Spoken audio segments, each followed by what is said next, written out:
এই চেহারা দেখে দেখে চেহারার কারণে এই চেহারা দেখানোর জন্য কোটি কোটি টাকা রাষ্ট্রের অপচয় করে মৃত্যু নেতার চেহারা, জীবিত নেতার চেহারা পোস্টারিং করতে করতে, ব্যানার করতে করতে, গেট করতে করতে, ভাস্কর্য বানাতে বানাতে এই জাতির কোটি কোটি টাকা অপচয় করেছে রাষ্ট্রীয় সম্পদ। সেই জন্য আল্লাহ তাআলা প্রথমে চেহারাটারে ডুবাইবে জাহান্নামের আগুনের মধ্যে। প্রতারিত করেছিল তোমরা জাতিকে। সূরার নাম সূরা আহজাব, আয়াত নম্বর 66, 67, 68।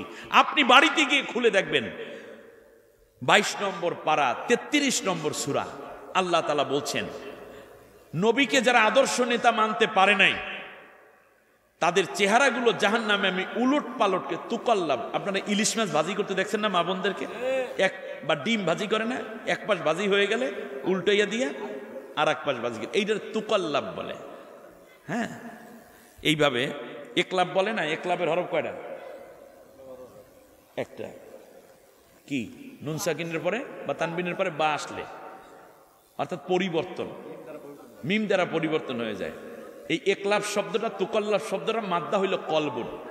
কলব অর্থ পরিবর্তন। এই যে কলব আমরা বলি, এটা পরিবর্তন হয়, এই জন্য নামই এটার কলব। এর মানে হচ্ছে এখন চিন্তা করে মাহফিলটা শুইনা যাবো, একটু পরে শয়তান একটা খোঁচা মারছে, দূর বেড়াই, এত রাত হয়ে গেছে, থাকার দরকার আছে। আবার এক বন্ধু আরেক বন্ধুরে খোঁজ দেয়, চল চলে যাই, না ভাই মাহফিলটা শুইনা যাই। এই যে মনে করেন একটু এতক্ষণ আলোচনা শুনে কয় যে আর কোনোদিন দুনিয়ার মানব রচিত মতবাদের যত দল আছে একটাও করবো না, আল্লাহর কোরআনের শাসন, নবীর আদর্শ যারা কায়েম করতেছে সেই দলে যোগ দেবো। এখন যাইয়েই যখন বন্ধুর সাথে আড্ডা দেবে, না বেটা সামনে নির্বাচনটা যাই লোক, এরপর যা করিস করিস। এর মানে কি? পরিবর্তন হয়, পরিবর্তন হয়। এই জন্য এটার নাম কি? কলব। আপনি হেদায়েত না হলেও আজকের এই মাহফিল রেকর্ড হচ্ছে, আপনার রেকর্ডের আলোচনা শুনে হয়তোবা অনেক মানুষ হেদায়েত পাবে, আপনি যাবেন জাহান্নামে, আর ওই মানুষগুলো হয়তো জান্নাতি হয়ে যাবে সেদিন। আর আজকের হেদায়েত আল্লাহ আপনার নসিবে রাখলে আপনি হতে পারেন আজকে জান্নাতি মানুষ। তুকাল্লাবু উজুহুহুম ফিন্নার, বিন্নার নাকি ফিন্নার? মানে কি? ফিন্নার মানে আগুনের ডুবা তেলে ভাজে না, ডুবা তেলে, সেই রকম একটুখানি তেল দিয়ে এলট পলট ভাজি কইরা, যে কোনো রকম তেলের দাম বেশি বেশি নষ্ট করা যাবে ওটা না, একেবারে আগুনের মধ্যে সুবাইয়া ধইরা প্রথম চেহারাটারে পড়বে। চেহারাটা পড়বে কেন? তার কারণ তার চেহারাটাকে এডিট কইরা পত্রিকায় এমন ভাবে দেশে, পোস্টারে এমন ভাবে দেশেলে, নেতার চরিত্র ফুলের মতো। এই চেহারায় বলছে অনেকে, চেহারার মধ্যে কয় বস একটু মুস্কি হাসি দেন, কয় ঠোঁটটা মদ খাইতে খাইতে সিগারেট খাইতে কালা হয়ে গেছে, এইটার একটু ভালো করে এডিট করিস, একটু গোলাপ কালার দিস। আহা, এই চেহারা দেখে দেখে চেহারার কারণে এই চেহারা দেখানোর জন্য কোটি কোটি টাকা রাষ্ট্রের অপচয় করে মৃত্যু নেতার চেহারা, জীবিত নেতার চেহারা পোস্টারিং করতে করতে, ব্যানার করতে করতে, গেট করতে করতে, ভাস্কর্য বানাতে বানাতে এই জাতির কোটি কোটি টাকা অপচয় করেছে রাষ্ট্রীয় সম্পদ। সেই জন্য আল্লাহ তাআলা প্রথমে চেহারাটারে ডুবাইবে জাহান্নামের আগুনের মধ্যে। প্রতারিত করেছিল তোমরা জাতিকে। ইয়াকুলুনা ইয়া লাইতানা, তখন এই নবী বিরোধী, নবীর বাইরের দলের লোকেরা বলবে, আহারে আমার কপাল, আমার নসিব, ইয়া লাইতানা আতা'নাল্লাহ ওয়া আতা'নার রাসূলা, কত না ভালো হতো যদি দুনিয়ায় আল্লাহর কোরআনের শাসন মেনে আসতাম আর নবীর আদর্শের অনুসারী হয়ে আসতাম। আজকে যারা অন্য দলের নেতৃত্ব দিচ্ছেন, সভাপতি, সেক্রেটারি, প্রেসিডেন্ট, এই বিভিন্ন নাম দিয়ে দিয়ে এই লোকগুলো কিয়ামতের দিন এই কথাগুলো বলবে, আর কর্মীগুলোও বলবে।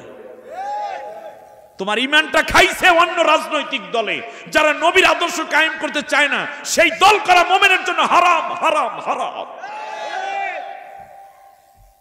আজকে জামাল উদ্দিনের কথাগুলো ভালো লাগবে না, আপনার মাথার উপর দিয়ে চলে যাবে, কিন্তু সেই দিন আপনি ধরা খাবেন এবং বলবেন, আমি তো এই কথাগুলো কোরআন থেকে বলছি, এটা আমি জামাল উদ্দিনের বক্তব্য নয়, এটা আমার আল্লাহর বক্তব্য। আপনি এরপরও কিসের জান্নাতের আশা করে বসে আছেন? ছেলে খেলা পেয়েছেন, গোটা দেশকে নিয়ন্ত্রণ করে রাজনীতি, গোটা জাতিকে নিয়ন্ত্রণ করে রাজনীতি। সেই রাজনীতির জায়গায় আল্লাহকে বাদ দিয়ে আপনি শয়তানি মতবাদ বসিয়েছেন, নবীর আদর্শ বাদ দিয়ে অন্যটা প্রতিষ্ঠা করেছেন। এটাই তো আল্লাহ আল্লাহ নবীর বিরুদ্ধে যুদ্ধের সমান, ঠিক না বলেন? আপনি আল্লাহকেও ছোট করেছেন, নবীকেও অপমানিত করেছেন। আর আপনি ইয়া রাসূলুল্লাহ আসসালামু আলাইকুম শুনলে আঙ্গুলে ফুঁক দিয়ে চোখে মুখেন, চোখের মধ্যে মোছা মারেন না? আপনি মনে করেছেন আপনি নবীর আশেক হয়ে গেছে। নবীর আশেক আব্দুল্লাহ বিন উবাই কম ছিল না, কিন্তু নবীর আনুগত্য করে নাই। আশেক হওয়ার আনুগত্য হয় এক জিনিস না, আশেক হওয়া সহজ। এই যে দেখেন না, রাস্তায় লেখা থাকে আশেকের রসুল, আশেকের রসুল, এটা আশেক। কিন্তু অনুসারী হতে হয় ওমরের মতো করে, আবু বকরের মতো করে। আপনারা দেখেন এই যে ইয়ে আছে না, কিছু কিছু পোলাপাইন আছে না বিয়া ছাড়া মেয়েদেরকে নিয়ে রাস্তায় ঘরে আছে না, নাই? কুমিল্লায় নাই নাকি? আচ্ছা, যখন তারা রিক্সায় ওঠে তখন কি আলাদা আলাদা বসেন, একটা জড়াইয়ে ধরে, জড়াইয়ে ধরে। সিএনজির মধ্যে উঠলে আরো কিছু করে। আচ্ছা, এরপরে পার্কে গেলে ওরে বাবারে মনে হয় যেন কত বন্ধন। এরপর লেখে তোমারে ছাড়া আমি বাঁচবো না, তুমি আমার জানের জান, কলজের বুড়ি, নয়নের মণি, মাথার চুল, পায়ের জোতা, ঠিক না? কি কি যেন লেখে না, এইগুলো লেখে। খালি I love you, I love you, তোমারে ছাড়া আমি বাঁচবো না। আচ্ছা, আমরা তো বিয়ে শাদী করছি যারা, কয়দিন বউর আব্দুরা রাস্তায় হাঁটছেন বলেন তো দেখি? বরং হাত একটু লাগলেও বলে যে মানুষ কি মনে করবে, তুমি একটু পিছনে পিছনে হাঁটো, ঠিক না? বোর জন্য মায়া কি তাতে কম না বেশি? কিন্তু মানুষের এই মায়াটা দেখুক, এটা চান না, ঠিক না? মানুষের সামনে একে অন্যকে স্পর্শ করে জড়িয়ে ধরা তো দূরের কথা, একটু কোনো স্বামী স্ত্রী সুলভ আচরণ করবে কোনো বিয়ের বাড়িতে গিয়ে অথবা কোনো সভা সমাজে, এটাও লজ্জাবোধ করে যারা হালাল স্ত্রী নিয়ে থাকে, ঠিক না? তাহলে দেখেন, ভালোবাসা যখন 2 নম্বর হয় তখন সব জায়গায় খালি ভালোবাসি ভালোবাসি ভালোবাসি। আর ভালোবাসা যখন 1 নম্বর হয়, যে টাকা পয়সা খরচ করতেছি বউয়ের জন্য, চিকিৎসা বাধা করাচ্ছি, অলংকার কিনে দিচ্ছি, অসুস্থ হলে হাসপাতালে বেডের পাশে সারা রাত বসে থাকে স্বামী, ঠিক না? ভালোবাসা বলার দরকার আছে নাই। অতএব ভালোবাসা যখন নকল, তখন অলের মধ্যে লেখা শুরু হয় আশেকের রসুল, আশেকের রসুল। 2 নম্বর ভালোবাসা, এটা বোঝা যায়।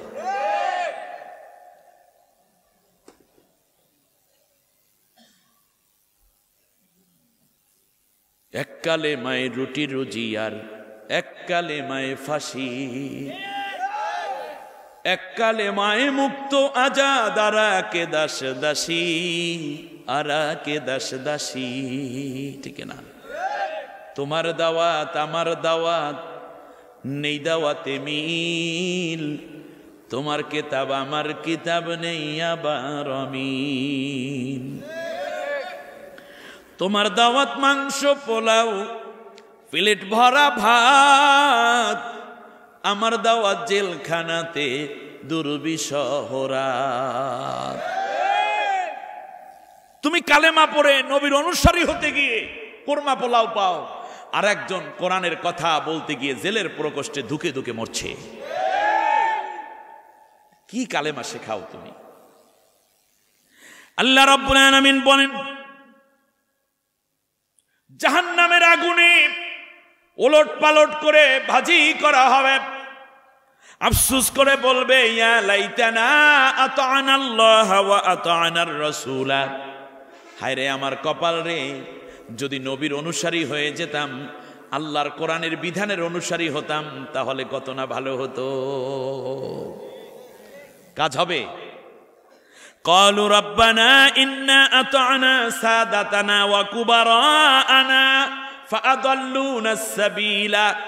আমার ভাইরা, আমার দেশের জনগণ, আমার দেশের কৃষক শ্রমিক, আমার দেশের খেটে খাওয়া মানুষ, আমার দেশের তবলিগওয়ালা, আমার দেশের পীর মাশায়েখদের মুরিদ, আমার দেশের খানকার পীরেরা, আমার দেশের মসজিদ, আমার দেশের আলিয়া কওমিয়ার আলেম, আমার দেশের ভ্যান চালক, আমার দেশের শ্রমিকরা, আমার দেশের গার্মেন্টস কর্মী, আমার দেশের হাজার লক্ষ লক্ষ কোটি কোটি মানুষ এবং অনেক তাম পৃথিবীতে মুসলিম যারা আছে তারা অল্প কিছু নেতার আনুগত্য করে, যেই পরিণতি হবে সেই সময় তারা বলবে ক্বালু রব্বানা ইন্না আতানা সাদাতানা, আরে আমরা তো এই নেতাদের অনুসরণ করেছিলাম, ওয়াকুবারা আনা, এবং এই বড় বড় মানুষগুলার প্রভাব প্রতিপত্তিওয়ালা মানুষগুলার পিছনে পিছনে দৌড়াইতাম, ফাআদাল্লুনাস সাবিলা, এরা আল্লাহর পথে আমাদেরকে নেয় নাই, নবীর আদর্শের উপরে আমাদেরকে নেয় নাই, আমাদেরকে পথভ্রষ্ট করে ছেড়েছে।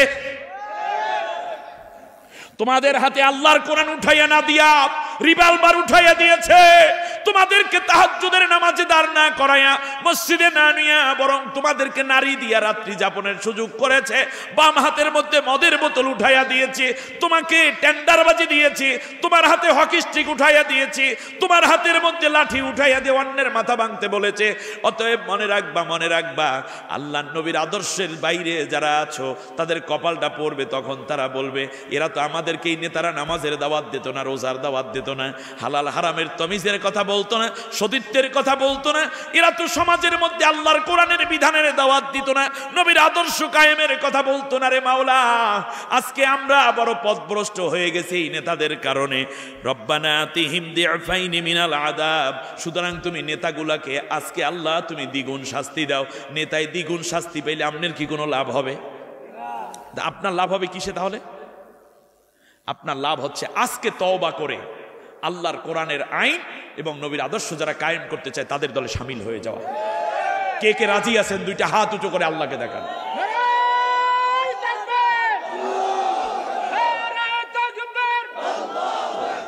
আল্লাহ কবুল করুন।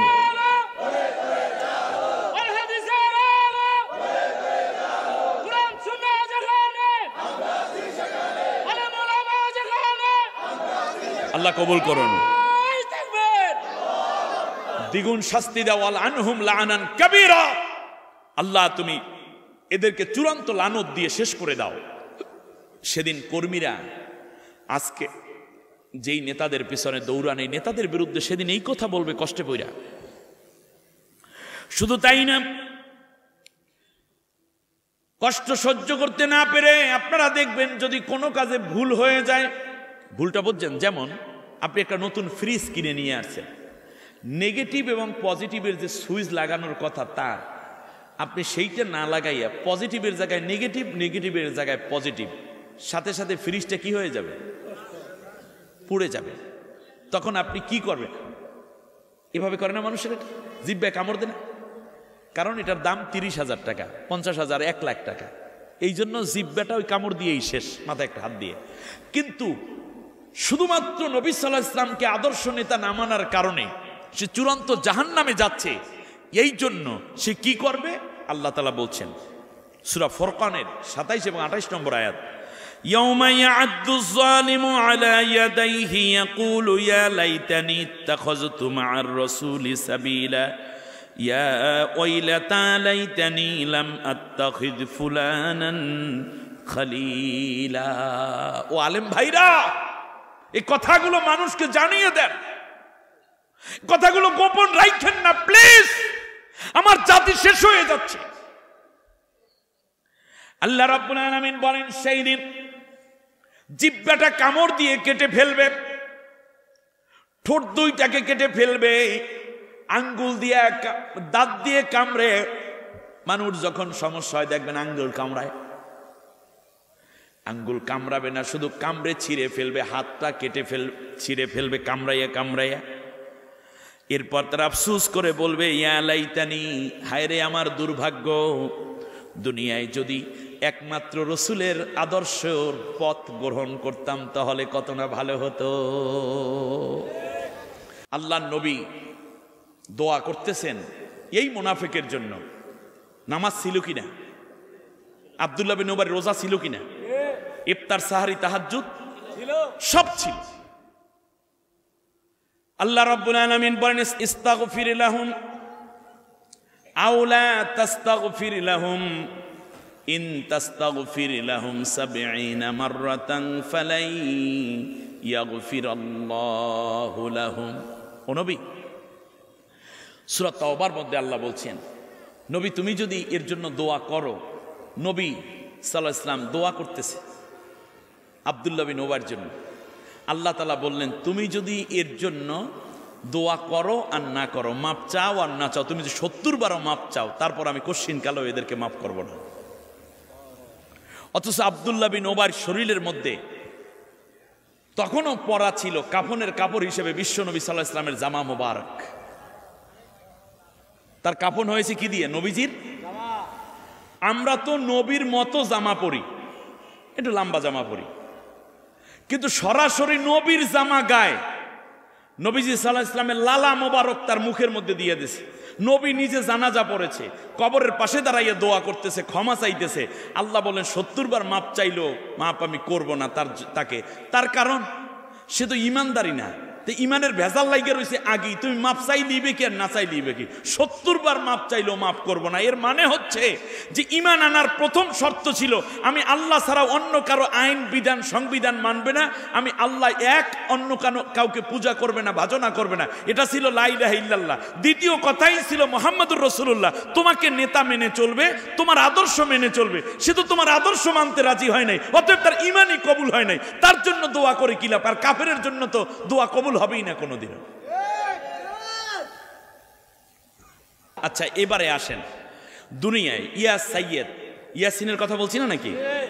দুনিয়ায় যদি নবী সাল্লাল্লাহু আলাইহি ওয়াসাল্লামকে নেতা না মেনে আপনি অন্য কারো নেতা মানেন, তাহলে পরকালে, এই তো দুনিয়ার অবস্থা গেল এই, তার পরকালে কোনো ভেজাল আছে কিনা আমি কয়েকটা আয়াত তিলাওয়াত করে আপনাদেরকে শোনাতে চাই। আল্লাহ তাআলা বলছেন, সূরার নাম সূরা বানী ইসরাইল, আয়াত নম্বর 71। শুনেন ভালো করে। আল্লাহ রাব্বুল আলামিন বলেন, ইয়াউমা নাদউ কুল্লা উনাসিম বিইমামিহিম। আপনারা, আমি জানি না এই আলোচনার ওজন কত বুঝতে পারছেন কিনা, তবে আমার বিশ্বাস জ্ঞানী মানুষ বিধায় একটা আস্থা রাখি আপনারা এই আলোচনার গভীরতাটা মাপতে পারবেন। আল্লাহ তাআলা বলছেন, কিয়ামতের ময়দানে আমি আল্লাহ কোনো ব্যক্তিকে একা একা ডেকে আনব না, বরং আমি আল্লাহ রাব্বুল আলামিন প্রত্যেক মানুষকে দুনিয়ায় যে যাকে নেতা মেনেছিল ওই নেতাকে সামনে রেখে সমর্থক কর্মী অনুসারীদেরকে ডেকে আমার সামনে হাজির করব। তাহলে বোঝা যায় আপনার দলীয় কার্যক্রম শুধু দুনিয়ায় না, পরকালেও আছে। আছে মানে পরকাল শুরুই তো হয়, পরকাল শুরুটাই হয় দল দিয়ে। আমার দিকে তাকান। কবরে যখন কোনো ব্যক্তিকে রাখা হয় তখন কি দোয়া পড়া হয় আপনারা জানেন? বিসমিল্লাহি আলা মিল্লাতে রাসূলিল্লাহ। অর্থ কি বলেন তো দেখি? আল্লাহর নামে নবীর মিল্লাত। অর্থ কি? দল। আর এই দলের মধ্যে যারা আছে তাদেরকে বলে উম্মত। কথাটা বুঝতে পেরেছেন? তো মিল্লাত অর্থ কি? পার্টি। মিল্লাত অর্থ কি? পার্টি। বাংলায় বলে দল, আরবিতে বলে মিল্লাত। আর তাহলে এই যে দল, এই দলের মধ্যে আল্লাহর নামে নবীর দলে রেখে গেলাম, তাহলে পরকাল শুরু হলো কি দিয়ে? দল দিয়ে। দুনিয়ায় আপনি নবীর দল করলেন না, বরং যারা নবীর দলের লোক তাদেরকে ধরে মারলেন, মিথ্যা মামলা দিলেন, হয়রানি করলেন, তাদেরকে ব্যান্ড করলেন, তাদেরকে গুম করলেন, খুন করলেন। আর আপনি পরকালে আপনারা যখন শোয়ায় তখন বলে আল্লাহর নামে নবীর দলে রেখে গেলাম। আপনি তো নবীর দল করেন নাই, আপনি কার্ল মার্ক্সের দল করেছেন, লেনিনের দল করেছেন, মাও সেতুংয়ের দল করেছেন, ফ্রয়েডের দল করেছেন, হেগেলের দল করেছেন। আপনি তো নবীর দল করেন নাই। তা আপনার কবর জীবন শুরু হয়েছে মিথ্যা দিয়ে। দুনিয়ায় ছিলেন একটা ধান্দাবাজ প্রতারক, আর কবর জীবন হচ্ছে মিথ্যা দিয়ে শুরু। নবীর দলে থাকতে হবে মরার পরে না মরার আগে? মরার আগে নবীর দলে আছি, মরার পর কেউ দোয়া করলেও নবীর দলে, না করলেও নবীর দলে। ইয়াউমা নাদউ, এই যে বিসমিল্লাহি আলা মিল্লাতে রাসূলিল্লাহ, আল্লাহর নামে নবীর দলে রেখে গেলাম। তাহলে থাকতে হবে মরার পরে নবীর দলে না মরার আগেই? সবাই নবীর দলে থাকতে রাজি আছেন? নবীর দলে মানে অন্য কারো দল করা না। যারা কোরআনের হুকুমত কায়েম করতে চায়, নবীর আদর্শ কায়েম করতে চায়, আমি তাদের দলে থাকবো, অন্য কোন নেতার পিছনে দৌড়াবো না। আল্লাহ রাব্বুল আলামিন বলেন ইয়াউমা নাদউ। এখানে আবার দেখেন আপনাকে যে প্রশ্নগুলো করা হবে তা খেয়াল করেছেন? প্রথম প্রশ্ন কি কবরে? মান রব্বুকা, এরপরে মা, এরপরে কি? তোমার নবীকে। অর্থাৎ দুনিয়ার বুকে তুমি কাকে নেতা মেনে, আদর্শ মেনে জীবন যাপন করেছিলা। শুধু তাই না, আল্লাহ নবী সাল্লাল্লাহু আলাইহি ওয়াসাল্লামের চেহারা মোবারক দেখানো হবে মাঝখানে আপনার কবর এবং নবীর রওজা মোবারক পর্যন্ত। সুবহানাল্লাহ পড়েন। আমার বন্ধুগণ, জিজ্ঞেস করা হবে তুমি কি এই ব্যক্তিটিকে চেনো? হাল তারিফ মান হাদার রাসূল। যদি আপনি নবীর আদর্শের সৈনিক হন তাহলে বলবেন এই নবীর আদর্শের জন্যই তো মার খেয়েছিলাম, মামলা খাইছিলাম, জেলে গেছিলাম, অতএব এই আমার প্রিয় রাসূল। তো কবরেও তো নবী থেকে শুরু হয়ে গেল। তো নবীর দল করতে হবে জীবিত অবস্থায় না মরার পর থেকে? জীবিত অবস্থায়। আল্লাহ রাব্বুল আলামিন বলেন কিয়ামতের ময়দানে এই জন্য আমি আল্লাহ তাআলা প্রত্যেক মানুষকে নেতা পৃথিবীতে যে যাকে মেনেছে তার উম্মতদেরকে সহ কিয়ামতের ময়দানে জড়ো করব। বলেন আল্লাহু আকবার। এখন আপনি একটু 1-2 সেকেন্ডের জন্য চোখটা বন্ধ করে একটু চিন্তা করেন আপনার সামনে কে থাকবে কিয়ামতের ময়দানে। যদি নবীর আদর্শের লোক আপনি হন, সমাজে, অর্থনীতিতে, রাজনীতিতে, সেক্রেটারিয়েটে, পার্লামেন্টে, আইন আদালতে, মন্ত্রণালয়ে আপনি যদি নবীর আদর্শ কায়েম করতে চান, নবীর আদর্শ ভিত্তিক সমাজে অভ্যস্ত হন, তাহলে আলহামদুলিল্লাহ আপনার সামনে যাবেন নবী, আপনি যাবেন পেছনে পেছনে। আর যদি আপনার সামনে অন্য কোন নেতা দাড়ি নাই, মোছ নাই, গাঁজা খায়, মদ খায়, জিনা করে, মিথ্যা বলে, আল্লাহ বিরোধী আইন পাশ করে, আল্লাহর কোরআনের কর্মীদেরকে নির্যাতন করে, অত্যাচার করে, তাহলে ওই লোকটা আপনার সামনে সামনে যাবে। কষ্ট হচ্ছে, আমি একটু কষ্ট দিতেই চাই আজকে। আপনি ঈমান হারা হয়ে গেছে। আল্লাহ রাব্বুল আলামিন বলেন শোনো, আমার নবীকে বাদ দিয়ে অন্য কাউকে যারা নেতা মেনে মেনে তাদের পেছনে স্লোগান দিছো, তার চরিত্র ফুলের মতো পবিত্র, নামাজ নাই এক ওয়াক্ত, মদ খায় 5 ওয়াক্ত, দুর্নীতিবাজের পেছনে দৌড়াইছো, গাঁজাখোরের পেছনে দৌড়াইছো, খুনিদের পেছনে দৌড়িয়েছো, নামাজ নাই, রোজা নাই, দিনদারি নাই, আল্লাহর নবীর আদর্শ ভিত্তিক সমাজ কায়েমে সে তোমাকে সারা আহ্বান করে নাই, বরং মানব রচিত কুফরি মতবাদ প্রতিষ্ঠার জন্য দল গঠন করে তার নেতৃত্ব দিয়েছে। আর তুমি তার পিছনে দুনিয়ার হালুয়া রুটি পাওয়ার জন্য স্লোগান দিয়েছিলা। আল্লাহর দেয়া নেয়ামত এবং আল্লাহর দেয়া সমস্ত নাজ নেয়ামত খেয়ে খেয়ে আল্লাহর কোরআনের বিরোধিতা করেছিলা। তুমি দুনিয়ায় লাভ মারছো, 3 হাত উপরে উঠে গেছো। এইবার তোমরা দুনিয়ার মানুষেরা শুনে রাখো কি অবস্থা হবে। শোনো, নবীর পেছনে যারা যাবে তারাই তো নবীর উম্মত।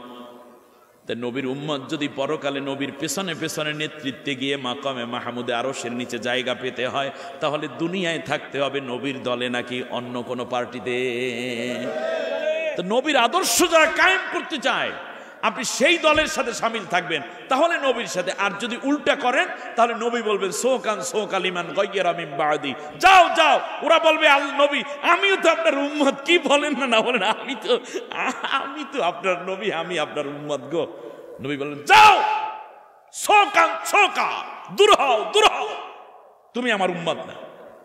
কারণ তোমার গোটা আমল নামার মধ্যে একটা স্লোগান নেই আমার নবী, আমি নবীর আদর্শের সৈনিক, এ কথা তুমি বলো নাই। নবীর আদর্শ দিয়ে দেশ চলবে, এ কথা তুমি বলো নাই। কায়েম হবে কিনা সেটা পরে, কিন্তু এটা তুমি চাও নাই। বরং যারা চাইতো তাদের বিরোধিতা করতা, এবং তোমার বক্তব্যের মধ্যে, তোমার মিটিং এর মধ্যে, মিছিলের মধ্যে, স্লোগানের মধ্যে কোথাও আমার নেতা, তোমার নেতা বিশ্বনবী মোস্তফা নাই। অতএব তুমি যাও, চলে যাও, তুমি আমার দলে থাকতে পারবে না। এখন অন্য দলের নেতা হইলে, নেতারে মানলে কি অবস্থা হবে? আল্লাহ তাআলা বলেন ইয়াকুদুমু কওমাহু ইয়াউমাল কিয়ামাতি ফাআওরাদাহুমুন নার ওয়া বিইসাল উইরদুল মাওরুদ। সূরার নাম সূরা হুদ, আয়াত নম্বর 98। লিখে নেন কথাগুলো, যে সেই দিন আমার নবীকে বাদ দিয়ে অন্য কোন নেতা এবং আদর্শকে মানলে সে জাহান্নামে যাবে। এটা আমার কথা না আল্লাহর কথা? আরে ভাই জোরে বলেন না, কার কথা? আপনার আল্লাহর কথাটা বুঝতে অসুবিধা আছে কোনো? কিন্তু আল্লাহর কথা আমি গোপন রাখতে পারবো না। আল্লাহর যা কথা আছে আমি বলেই যেতে হবে। আল্লাহ আমাদেরকে হেদায়েত দিন। জাহান্নামের মধ্যে ফেলে দেয়া হবে। ফাআওরাদাহুমুন নার। এখানে ঈমান এবং কুফরির মানদণ্ডই শুধু নবীকে আদর্শ নেতা সাইয়্যেদ মানা নয়, বরং কবরে জান্নাত কিংবা জাহান্নামের বিষয়টাও এইটার উপরেই ভিত্তি করে। আল্লাহ রাব্বুল আলামিন বলেন, শোনো,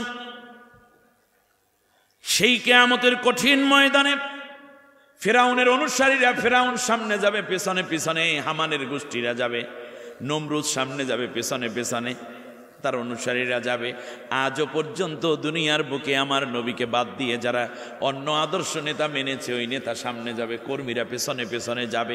এইবার চক্ষু বন্ধ করে আপনি একটু চিন্তা করেন, আপনার সামনে কোন নেতা আছে, আর সেই নেতা আপনাকে নিয়ে জান্নাতে যাবে নাকি জাহান্নামে যাবে? খেলে ছেলে খেলাম পেয়েছেন, তাই না? এবার দেখেন আল্লাহ আবার কথা বলেছেন, জাহান্নামের মধ্যে নেতা কর্মী দুইটা যাবে। তার কারণ ওর নেতাও যাবে কোথায়? জাহান্নামে। নেতা আর কর্মী সবগুলো একত্রে গিয়ে কি কথা বলবে সেটা সূরা মুমিন আয়াত নম্বর 47, 48, 49, 40 নম্বর সূরা, 24 নম্বর পাড়ায় গিয়ে আল্লাহ স্পষ্ট ঘোষণা করে আমাদেরকে 1450 বছর আগেই জানাই দিয়েছেন।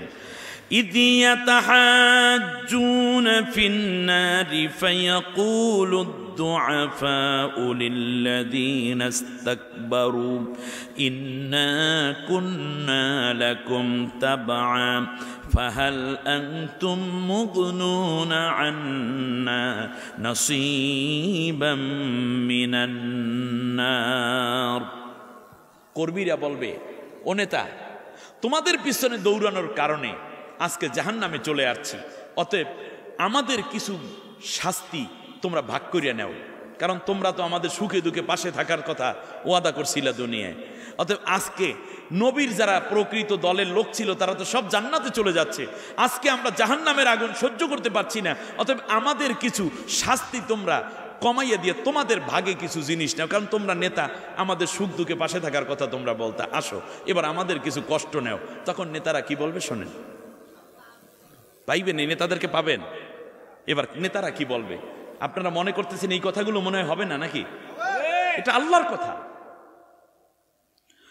قال الذين استكبروا, পৃথিবীতে যারা অহংকারী ছিল, আল্লাহর হুকুম আর নবীর আদর্শ যারা মেনে নিতে পারে না, এই নেতারা তখন ডাক দিয়ে বলবে, ইন্না কুল্লুন ফিহা ইন্নাল্লাহা ক্বাদ হাকামা বাইনাল ইবাদ।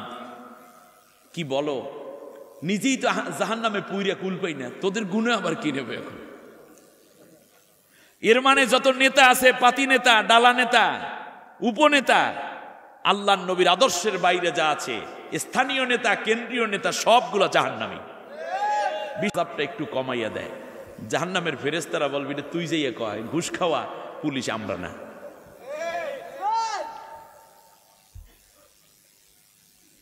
শুধু তাই নয়,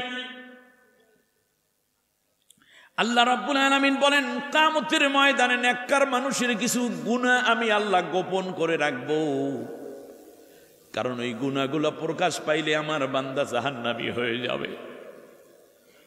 কিন্তু এই পৃথিবীতে যারা আমার নবীর আদর্শ মানে নাই, আমার নবীর চিন্তা দর্শনকে সমাজ, ব্যক্তি, পরিবার, রাষ্ট্রে কায়েম করতে আসে নাই এবং মেনে নেয় নাই, ওই মানুষগুলার পুঙ্খানুপুঙ্খ কোনো গুনাহ আমি আল্লাহ গোপন রাখবো না, সব বের করে দেব। যৌবনকালে জিনা করেছেন, এখানে এরকম লোক আছে, থাকতে পারে কিনা? আজকে বৃদ্ধ হয়ে গেছে, চোখের পানি ছেড়ে কান্দেন, আল্লাহ চাইলে মাফ করে দিবেন, কিয়ামতের দিন এটা আর ধরবেন না, গুনাহটা দেখাবেনই না, এরকম আল্লাহ করবেন। কিন্তু যারা আল্লাহর নবীর আদর্শ বিরোধী, তাদের ওর যৌবনে ক্ষমতায় থাকতে, বিরোধী দলে থাকতে, দেশে থাকতে, বিদেশে থাকতে, হোটেলে থাকতে, সেক্রেটারিয়েটে থাকতে কি কি করেছে, সবগুলো আল্লাহ তাআলা কিয়ামতের দিন সব মানুষের সামনে ওপেন করে দিবেন। কথাটা কি রকম? ইয়াউমাইযিন ইয়াওয়াদ্দুল্লাযীনা কাফারু ওয়া আসাউর রাসূলা লাউ তুসাওয়া বিহিমুল আরদু ওয়া লা ইয়াকতুমুনাল্লাহা হাদিসা। সূরা নিসা আয়াত নম্বর 42।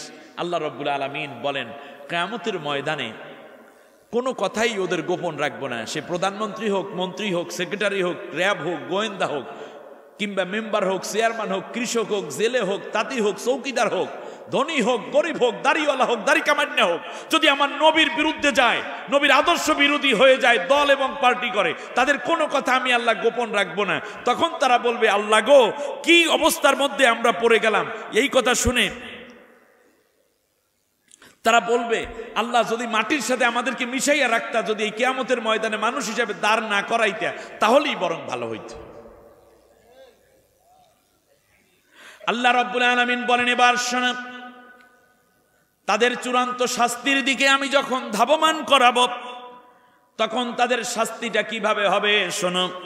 ইয়াউমা তুকাল্লাবু উজুহুহুম ফিন্নার ইয়াকুলুনা ইয়া লাইতানা আতা'না আল্লাহ ওয়া আতা'নার রাসূলা ক্বালু রাব্বানা ইন্না আতা'না সাদাতানা ওয়া কুবারা'ানা ফাআদাল্লুনা আস-সাবিলা ربنا آتيهم ضعفين من العذاب والعنهم لعنا كبيرا।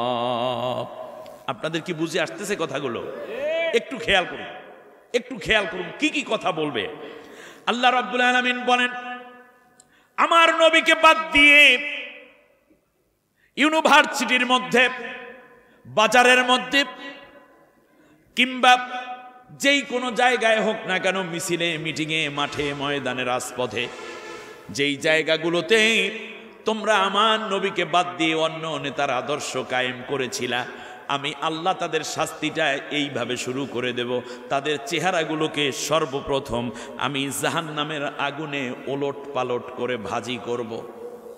ইয়া ওয়াইলাতা লাইতানি, হায়রে আমার কপাল, লাম আত্তাখিয ফুলানান খলিলা, যদি ওই ব্যক্তিদেরকে বন্ধু না বানাইতাম, ওই ব্যক্তিদেরকে যদি আদর্শ নেতা না মানতাম, বরং নবীকে যদি আদর্শ নেতা মেনে জীবনটা চালাইতাম, কত না ভালো হতো।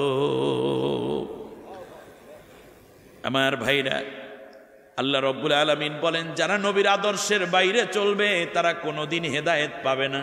নবীর আদর্শ মানেন নাই, আপনি পীরের দরবারে যাইয়া পইরা রইছেন, 100টা চিল্লা দিয়েছেন জীবনে, আমার আল্লাহ কয় কোনো কাজ হবে না। হেদায়েতের পথ দেখাইছে আমার নবী, নবীকে বাদ দিলে কোনোদিন তাদের নসিবে হেদায়েত হবে না। কাইফা ইয়াহদিল্লাহু কওমান কাফারু বা'দা ঈমানিহিম, ওই ব্যক্তি কেমন করে হেদায়েত পেতে পারে, যে ব্যক্তি জবানে বলে লা ইলাহা ইল্লাল্লাহ মুহাম্মাদুর রাসূলুল্লাহ, কিন্তু অন্য নেতার আদর্শ সৈনিক হইয়া বসে আছে, এই ব্যক্তিকে আমি আল্লাহ কোনোদিনও হেদায়েত দেই না। আল্লাহ রাব্বুল আলামিন বলেন, শোনো দুনিয়ার মানুষ,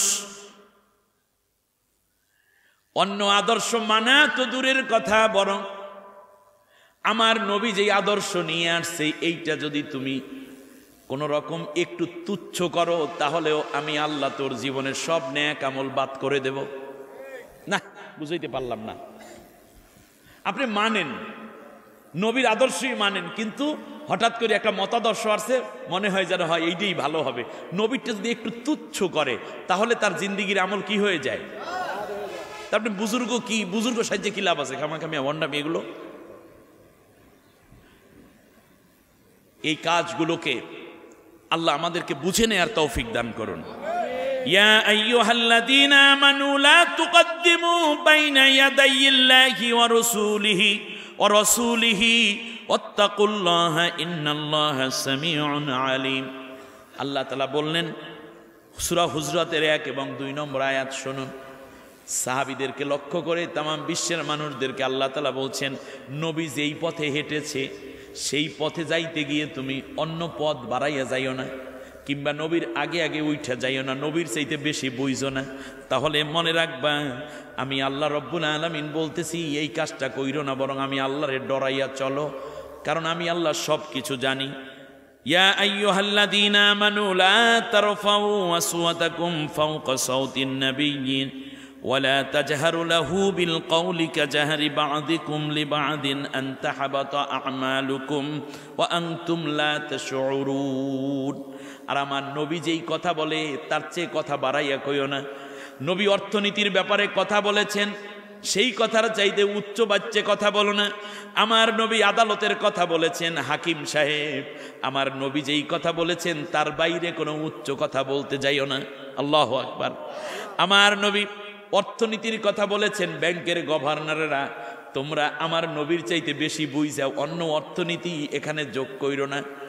আমার নবী পারিবারিক নীতির কথা বলেছেন, শিক্ষানীতির কথা বলেছেন, কোন জায়গায় নবীর চাইতে বেশি বুঝা বড় বড় কথা কইতে যাইও না, তাহলে আনতাহাবাতা আমালুকুম, আমি আল্লাহ তোমাদের আমল সব বাদ কইরা দেব, আনতুম লা তাশউরুন, তোমরা বুঝতেই পারবা না। অন্য আয়াতে আল্লাহ রাব্বুল আলামিন বলেন, সূরা মুহাম্মাদের 33 নম্বর আয়াত, ইয়া আইয়ুহাল্লাযীনা আমানু আতিউল্লাহা ওয়া আতিউর রাসূলা ওয়া লা তুবতিলু আমালাকুম। এখানে আল্লাহ আরো স্পষ্ট করে বলছেন, আমার কোরআনের বিধানের অনুসরণ করো, নবীর আদর্শের অনুসরণ করো, যদি এইটা না করো তাহলে তোমাদের আমল বাদ করে দেব। অতএব তোমরা এই রকম উল্টাপাল্টা কাজ কইরা নিজের জীবনের নামাজ, রোজা, হজ, যাকাত, জিকির, আজগার, তিলাওয়াত এইগুলো সব নষ্ট কইরা দিও না।